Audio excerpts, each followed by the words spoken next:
విషయాలు మీకు చెప్పడం జరిగింది.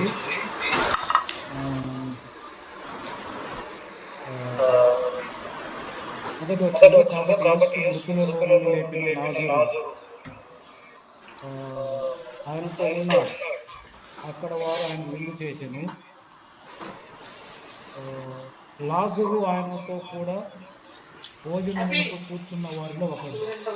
యేసుతో ఉన్న లాజరు అనే మాట అంటే యేసుతో ఉండాలి అంటే మనము తిరిగి లేపబడిన అనుభవం, మారు మనసు పొందిన అనుభవం అవి ఉంటే రేపు భవిష్యత్తులో మనం ప్రభుత్వం ఉంటాం పరలోక రాజ్యంలో. ఇక్కడ భూలోకంగా కట్టబడిన లాజరు చనిపోయి ఓపికంతా తిరిగి లేపబడినట్టు మనం కూడా మన పాపం చనిపోయి తిరిగి లేపబడిన అనుభవం, మారు అవి ఉంటే ఇప్పుడు లాజరు ప్రభుత్వం ఎలా ఉన్నాడో ఆయన ఉన్నప్పుడు ప్రభుత్వం మనం ఉంటాము. ఈ అనుభవం కలిగి ఉండాలని నేను ఒక 2 నెలల క్రితం చెప్పినట్టు ఉంది. ఈ నెలలో 13వ అధ్యాయం నేను చెప్పాలి అని అనుకున్నాను. అయితే కొద్దిగా 1 వారం లేదా 2 వారాలు అట్లా ప్రక్కకి వెళ్ళి వస్తాను. చిన్న ఆలోచన చెప్తాను. చిన్న ఆలోచన, నాకున్న ఆలోచన. ఒక 10 రోజుల క్రితం నేను ఖాళీగా ఉన్న సమయంలో మన చర్చిలోకి వెళ్ళి కూర్చొని కొద్దిసేపు రమేష్ అన్న మేము సహవాసం చేస్తూ మాట్లాడుకుంటూ ఉంటుండగా అన్న ఒక మాట చెప్పాడు. ఒక మాట అయ్యా, చాలా భారంతో, ఊరుకు చూపుతో, ఆలోచనతో చర్చలు గారు సంఘాన్ని ప్రారంభించారు. అప్పుడు ఎవరు లేరు.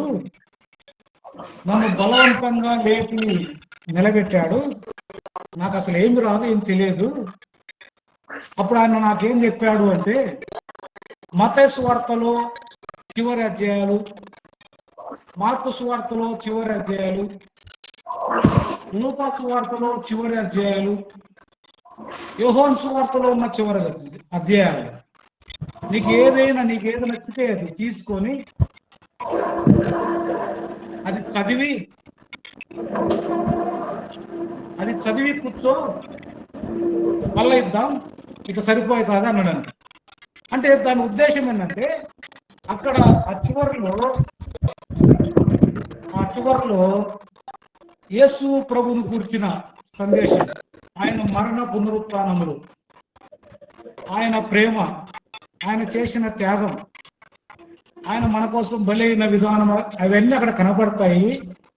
అది చదివి నీ నోటికి వచ్చింది ఏది చెప్పి కూర్చో, చాలు, అలవాటు పడతావు అని చెప్పి ఆ విధంగా చెప్పగా అన్న అట్లా అలవాటు పడి ఈరోజు నా వాక్యం బ్రహ్మాండంగా అద్భుతంగా చెప్పగలుగుతుంది.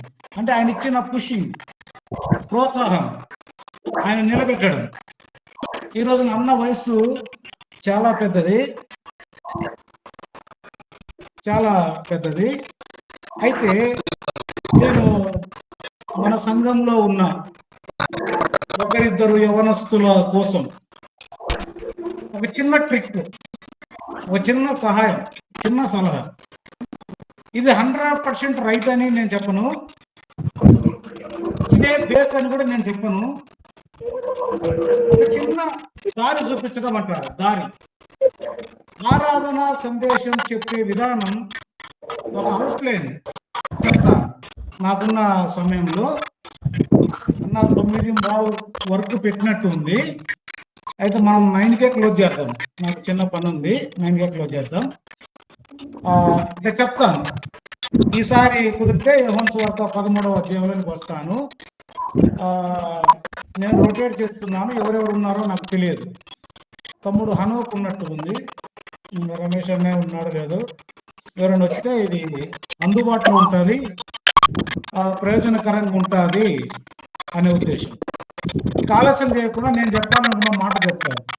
ఆరాధన సందేశం ఎలా చెప్పాలి, ఆ అవుట్లైన్ ఎలా ఉండాలి, ఫ్రేమ్, ఆ మెసేజ్ యొక్క ఫ్రేమ్ ఎలా ఉండాలి.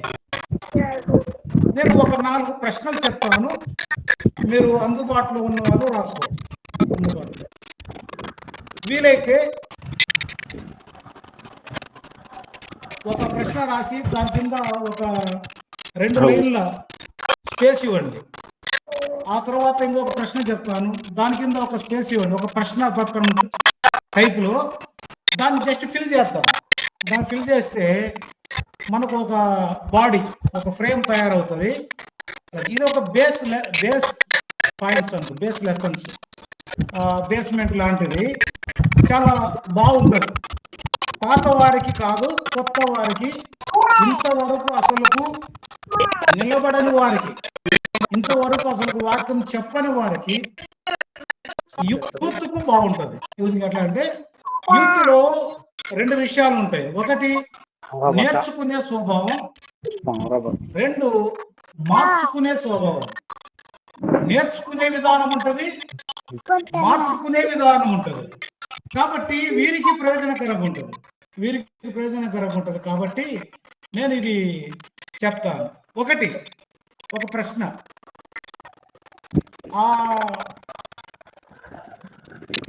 యేసు ప్రభు ఏమై ఉన్నాడు? యేసు ప్రభు ఏమై ఉన్నాడు, లేదా యేసు ప్రభు ఎవరు?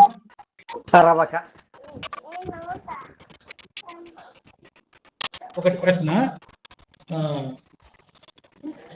యేసు ప్రభువు ఎవరు, లేదా ఆయన ఏమై ఉన్నాడు? ఆయన ఏమై ఉన్నాడు? చూడండి, రోమీయులకు రాసిన పత్రిక 9వ అధ్యాయము 5వ వచనం. రోమీయులకు రాసిన పత్రిక 9వ అధ్యాయము 5వ వచనంలో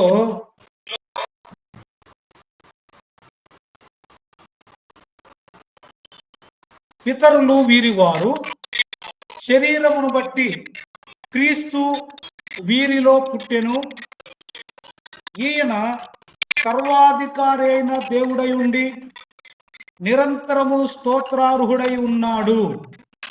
ఇందులో యేసు ప్రభు ఎవరు అనేది స్పష్టంగా ఉంది.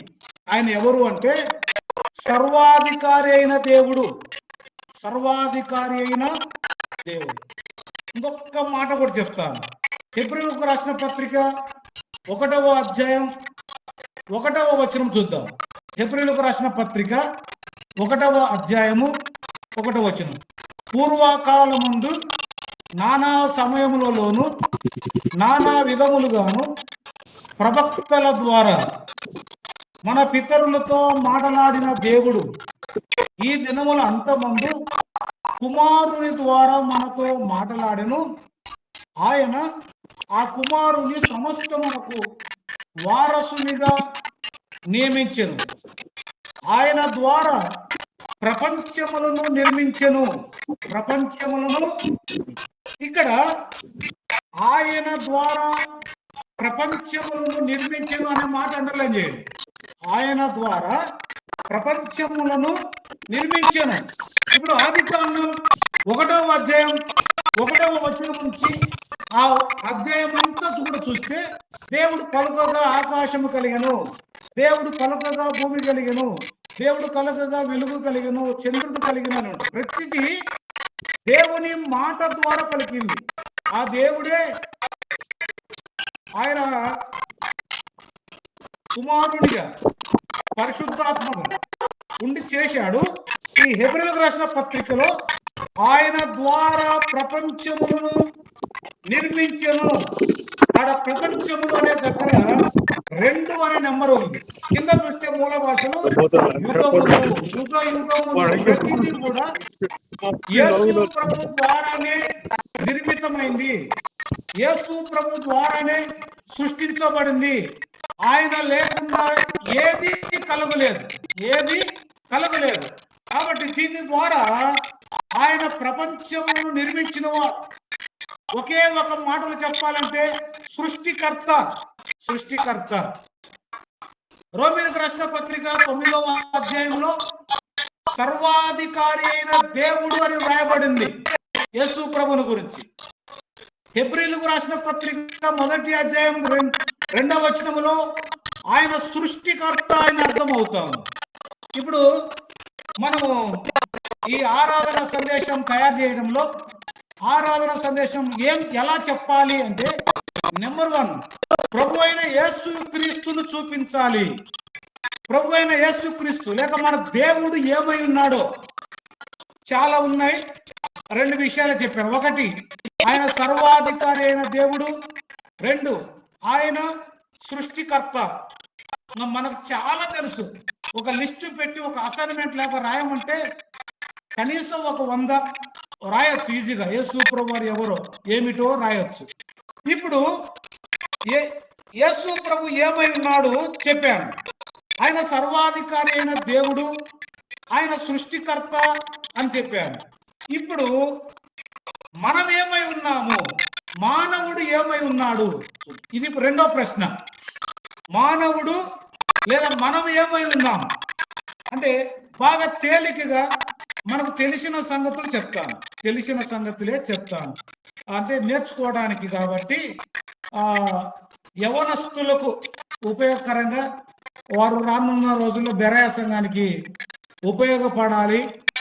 వారు వీలైతే ఈసారి నేను 3rd సండే ఉండకపోవచ్చు, 4th సండే ఉంటాను. ఆ రోజు కొత్త వ్యక్తి నిలబడాలి. ఎవరొక్కరు, తమ్ముడు హనోక్ కానీ, బాబురావు అన్న కానీ, ప్రసాద్ అన్న కానీ, కొత్త వ్యక్తి వారికి ఉపయోగపడాలనే ఉద్దేశంతో చెప్తున్నాను. చూడండి, మనం ఎవరము. 2వ ప్రశ్న, రోమీయులకు రాసిన పత్రిక 3వ అధ్యాయము 23వ వచనం. ఏ భేదము లేదు, అందరూ పాపము చేసి దేవుడు అనుగ్రహించు మహిమను పొందలేకపోతున్నారు. ప్రతిరోజు మాట్లాడుకునే మాట, ప్రతిరోజు చెప్పుకునే మాట. మనం నేర్చుకోవడం కోసం ఒక ఫ్రేమ్ తయారు చేస్తున్నాం.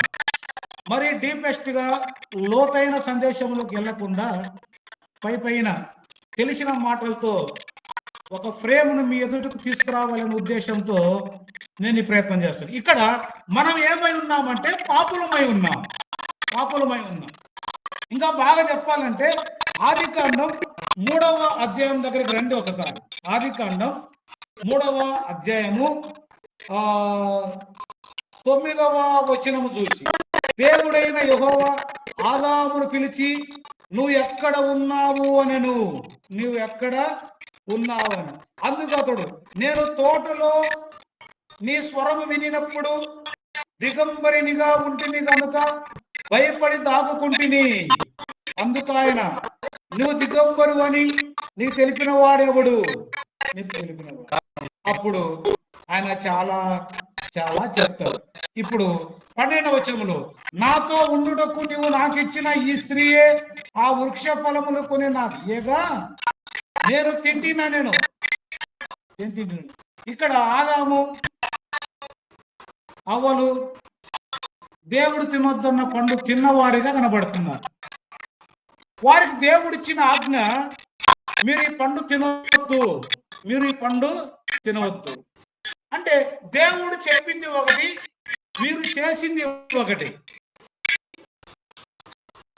1 యోహాను పత్రికలో వ్రాయబడి ఉంటుంది, ఆజ్ఞ అతిక్రమమే పాపము. ఇదంతా చెప్పడానికి కుదరదు. ఒక్క మాటలో చెప్పాలంటే, ఇప్పుడు ఆదాం గారి గురించి చెప్పాలంటే మనం ఏమని చెప్పొచ్చు అంటే, దేవుని మాటను ధిక్కరించిన వాడు, ఆజ్ఞను అతిక్రమించిన వాడు. ఇంకా మీ వర్షంలో చెప్పండి, ఎవరైనా మీరు రాసుకోండి. దేవుని మాట వినని వాడు, దేవుని ఆజ్ఞను అతిక్రమించిన వాడు, దేవుని మాటను వినని వాడు. అంటే మానవుడు ఇట్లా ఉన్నాడు. మానవుడు దేవుని మాటను వినని వాడిగా ఉన్నాడు, దేవుని ఆజ్ఞను ధిక్కరించిన వాడిగా ఉన్నాడు. ఇంకా చెప్పాలంటే ఇదే ఆదికాండం 6వ అధ్యాయం 12వ వచనంలో, దేవుడు భూలోకమును చూచినప్పుడు అది చెడిపోయి ఉండెను. భూలోకం చెడిపోయిందంట. లోకం అంటే మట్టి కాదా, దేశం అంటే మట్టి కాదా, దేశం అంటే మనుషులు. అంటే లోకం అంటే మనుషులు. లోకము చెడిపోయింది అంటే మనుషులు చెడిపోయిన వారిగా ఉన్నారు. ఎన్ని వచ్చినాయి ఇప్పుడు? మానవుడు పాపి, మానవుడు దేవుని ఆజ్ఞ ధిక్కరించాడు, మానవుడు చెడిపోయిన వాడిగా ఉన్నాడు. ఇంకా యెషయా గ్రంథం 1వ అధ్యాయంలో మనం చూస్తే ఆ మానవుని సంగతులు చాలా రాయబడ్డాయి. అక్కడ మానవుడు దేవుని ఆజ్ఞను వినని వాడు ఉన్నాడు. 2వ వచనములో వారు నా మీద తిరగబడి ఉన్నారు అన్నాడు. 2వ వచనంలో వారు నా మీద తిరగబడి ఉన్నారని. 4వ వచనంలో పాపిష్టి జనమా, దోషభరితమైన ప్రజలారా, వారు యెహోవాను విసర్జించి ఉన్నారని రాయబడింది. తర్వాత 6వ వచనంలో అరకాలు మొదలుకొని తల వరకు స్వస్థత కొంచెమైనను లేదు. మానవుడు స్థితి, మానవుని పరిస్థితి ఇలా ఉంది. నేను వివరించట్లేదు. మొదటి ప్రశ్న, దేవుడు ఎవరు, ఏమై ఉన్నాడు అని చెప్పాను. 2, మనం ఏమై ఉన్నాము చెప్పాను. అయితే ఇప్పుడు మన ఎడల దేవుడు ఏం చేశాడు? 3వ ప్రశ్న, యేసు ప్రభు మన ఎడల ఏం చేశాడు, లేదా మనకు ఏం చేశాడు అన్నమాట. చూడండి ఒకసారి రోమీయులకు రాసిన పత్రిక 6వ అధ్యాయం 23వ వచనం. రోమీయులకు రాసిన పత్రిక 6వ అధ్యాయము 23వ వచనములో రాయబడినటువంటి మాట మీరు దృష్టి చేస్తారు. 6:23. ఏలైనగా పాపం వలన వచ్చు జీతం మరణము, అయితే దేవుని కృపావరం మన ప్రభు అయిన క్రీస్తు యేసునందు నిత్య జీవము. ఏలైనగా పాపం వలన వచ్చు జీతం మరణం. మనం అందరం పాపులమై ఉన్నాం, అతిక్రమం చేసిన వారిగా ఉన్నాం, చెడిపోయిన వారిగా ఉన్నాం. దీన్ని బట్టి మనం మరణానికి పాత్రులమై ఉన్నాం. మరణానికి పాత్రులమై ఉన్న మనల్ని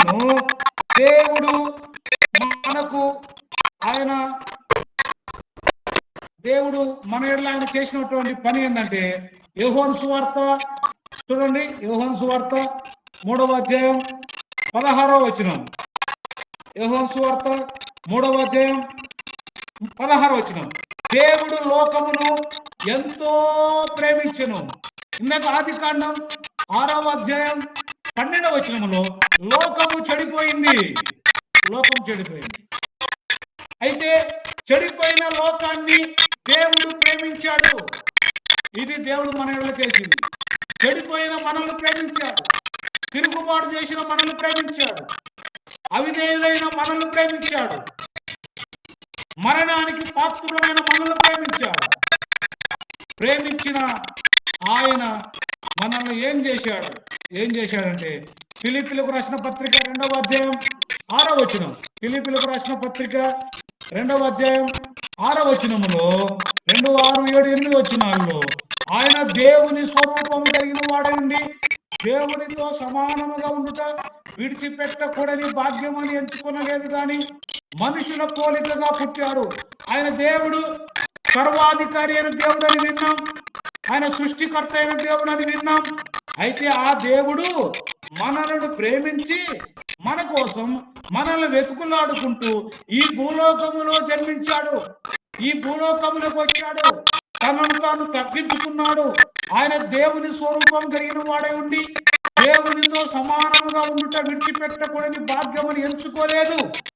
మనుషుల పోలికగా పుట్టాడు, దాసుని స్వరూపము ధరించాడు, ఆయన తగ్గించుకున్నాడు. మన కోసం మనతో ఉండడానికి ఈ లోకంలోకి వచ్చాడు. 1వ పేతురు పత్రిక 2వ అధ్యాయము 24వ వచనములో 22వ వచనములో ఆయన పాపం చేయలేదు.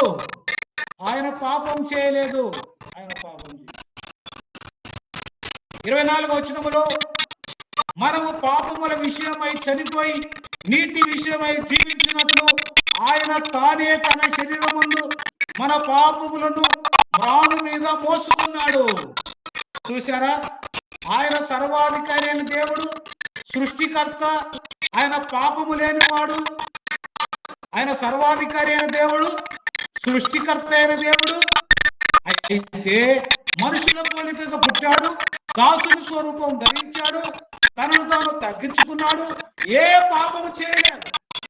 ఏ పాపం చేయకుండా 1 Petrus 2:24 మనము పాపముల విషయమై చనిపోయి నీతి విషయమై జీవించినట్లుగా మన పాపములు రాను మీద మోసుకొని ఆయన మనకు బదులుగా మరణించాడు. మత్తయి సువార్త, మార్కు సువార్త, లూకా సువార్త, యోహాను సువార్త. ఆయన చెప్పేది ఆయన శిలువలో వేలాడాడు, శిలువలో కొట్టబడ్డాడు, శిలువలో దూషించబడ్డాడు, శిలువలో ఎగతాళి చేయబడ్డాడు, శిలువలో రక్తం చిందించాడు, శిలువలో చనిపోయాడు. ఎవరి కోసం? చెడిపోయిన మన కోసం, పాపమైన మన కోసం, తిరుగుబాటు చేసిన మన కోసం ఆయన చనిపోయాడు. ఆయన చనిపోయాడు. 3 విషయాలు చెప్పా. ఒకటి, ఆయన ఎవరు లేదా ఆయన ఏమై ఉన్నాడు చెప్పాను. 2, మనం ఎవరం లేదా మనం ఏమై ఉన్నాము చెప్పాను. అయితే మన ఎడల దేవుడు ఏం చేశాడో చెప్పాను. ఆయన మనల్ని ప్రేమించాడు, మన కోసం ఈ భూలోకంలో పుట్టాడు, తను తాను తగ్గించుకున్నాడు, రిక్తునిగా అయిపోయాడు, దాసుని స్వరూపం ధరించాడు, ఏ పాపము లేని ఆయన మరణించాడు. ఇంత చేసిన దేవుని ఎడల, ఇంత చేసిన దేవునికి మనం ఏం చేయాలి? 4వ ప్రశ్న వేయండి. 4వ ప్రశ్న, ఇంత చేసిన ఆయన ఎడల మనం ఏం చేయాలి? ఇంత చేసిన ఆయనకు మనం ఏం చేయాలి? మన బాధ్యత ఏంది? What is our responsibility about our Jesus Christ? Yesu ప్రభు ఎడల మనం ఏం చేయాలి? సింపుల్ గా చెప్తాను. ఒక మాట చూడండి.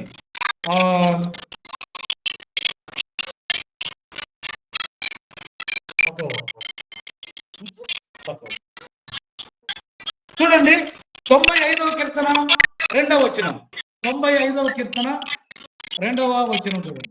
95వ కీర్తన 2వ వచనం. 95వ కీర్తన 2వ వచనం. కృతజ్ఞతాస్తుతులతో ఆయన సన్నిధికి వచ్చేదము, యెహోవా మహాదేవుడు.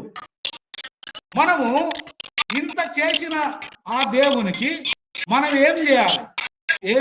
ఏమి ఇవ్వాలి అంటే మనం ఏం చేయాల్సిన పని లేదు, మనం ఏం ఇవ్వాల్సిన పని లేదు. ఆయన సన్నిధికి రావాలి. ఆయన సన్నిధికి రావాలి.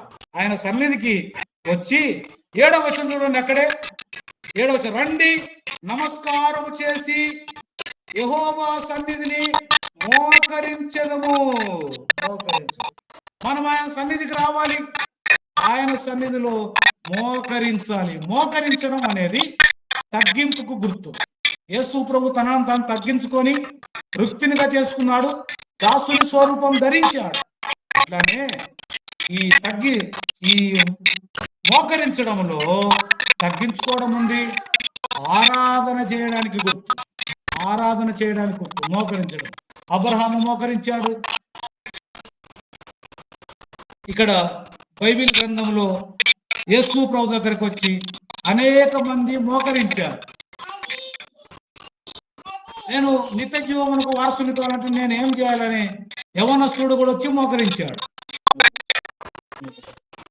ప్రియులారా, రక్షింపబడిన మనం, పాపము నుంచి విడుదల పొందిన మనం, యేసు ప్రభు నీతిమంతుడై ఉండి, పరిశుద్ధుడై ఉండి, సృష్టికర్త అయిన దేవుడై ఉండి, సర్వాధికారి అయిన దేవుడై ఉండి, మనల్ని ఏ పాపం లేని ఆయన మనల్ని రక్షించడానికి, మనల్ని విడిపించడానికి, మనల్ని పాపం తీసివేయడానికి ఆయన రక్తం చిందించి చనిపోయిన ఆయన ఎడల మనం చేయవలసిన పని ఏంటంటే 95:2 ప్రకారం కీర్తనలో ఆయన సన్నిధికి రావాలి, ఆయన సన్నిధిలో మోకరించాలి, ఆయన సన్నిధిలో మోకరించాలి.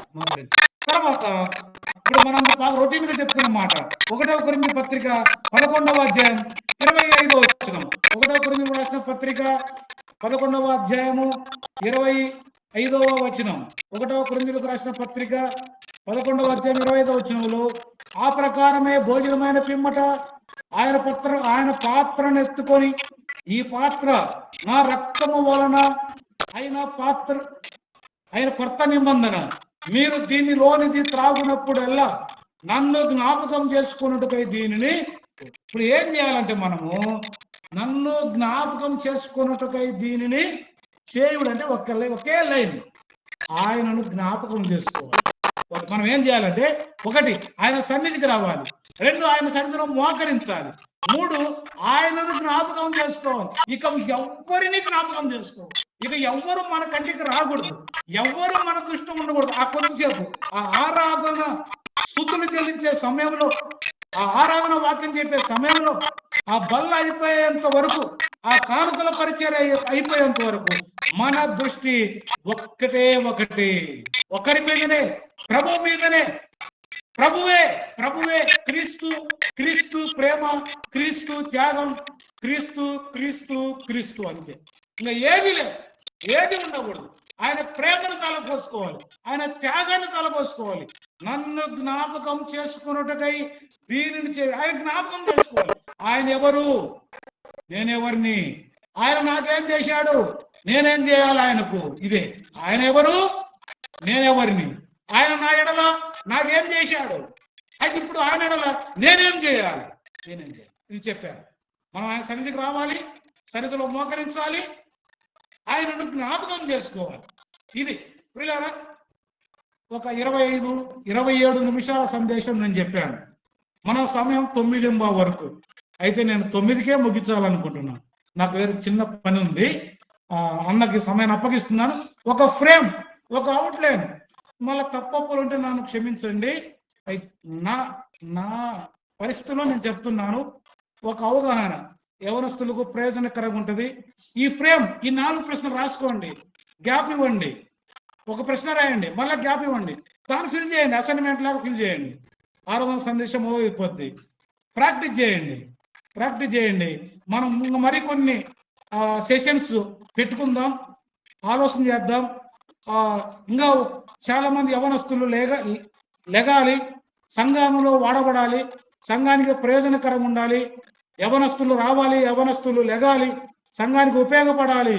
కాబట్టి నా మాటలు చెప్పడానికి నేను ప్రయత్నం చేశాను. దేవుడి మాటలు దీవించునుగాక. సమయాన్ని అన్నకు అప్పగిస్తున్నాను. అన్న ఉన్నాడా? దేవుడి మాటలు దీవించునుగాక. అందరికి వందనాలు.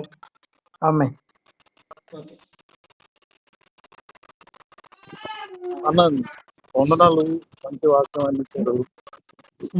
మాట వినపడుతుందా? వినపడుతుందన్న. నేను డ్రైవింగ్ లో ఉన్నాను. చక్రకండి ఉన్నారు కదా అన్న, ప్రేయర్తో క్లోజ్ చేస్తాడా? అన్న వందనాలు,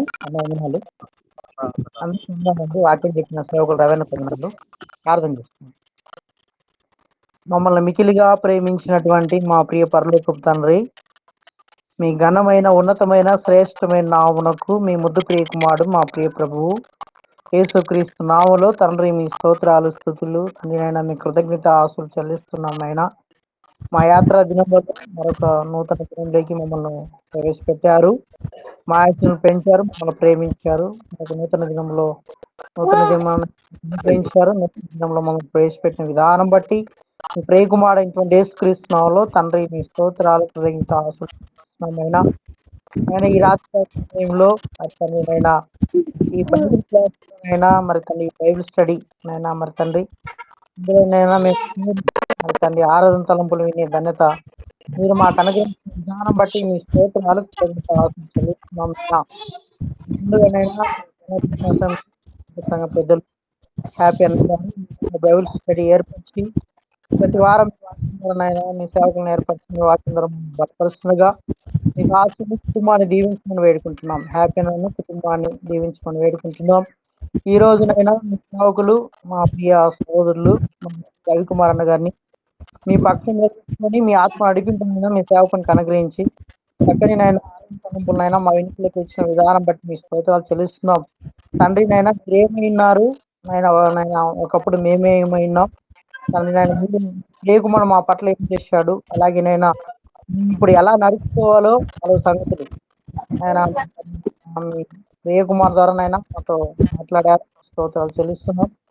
నేను ఆరోగ్యాలను అందించిన సేవకుని నేను మీరు దీవించండి. చేస్తున్న పరిచర్యను సంఘాన్ని, కుటుంబాన్ని దీవించమని వేడుకుంటున్నాం. ఈ విధంగా విధమైన లేఖనాలు కూడా మా దృష్టిలో పెట్టుకొని మీ ప్రియ కుమార్ ద్వారానే నాయన మాకు రక్షణ, ఆయన మరణించి ద్వారా మా పాపం క్షమాపణ కలిగింది. ప్రియ కుమార్ మేము ఆయన పరిశుద్ధ అలంకారం ధరించుకునే వరకు ఆరాధించుకుంటూ ఆయన నమ్మకమైన బిడ్డలుగా ఉంటే మీ పని చేయడానికి అడ్డుకు మాకు అనుగ్రహించుకొని వేడుకుంటున్నాం. ఆయన విధమైన వాక్యాల మీద ఫలింపచేయండి.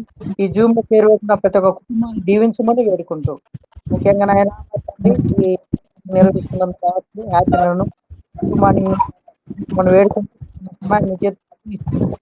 యేసు క్రీస్తు నామమున మీ స్తోత్రం చెల్లించి ప్రార్థన చేస్తున్నాం తండ్రి. ఆమేన్. ఆమేన్.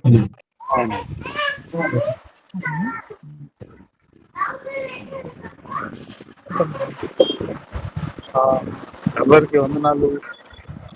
ఉండాలండి.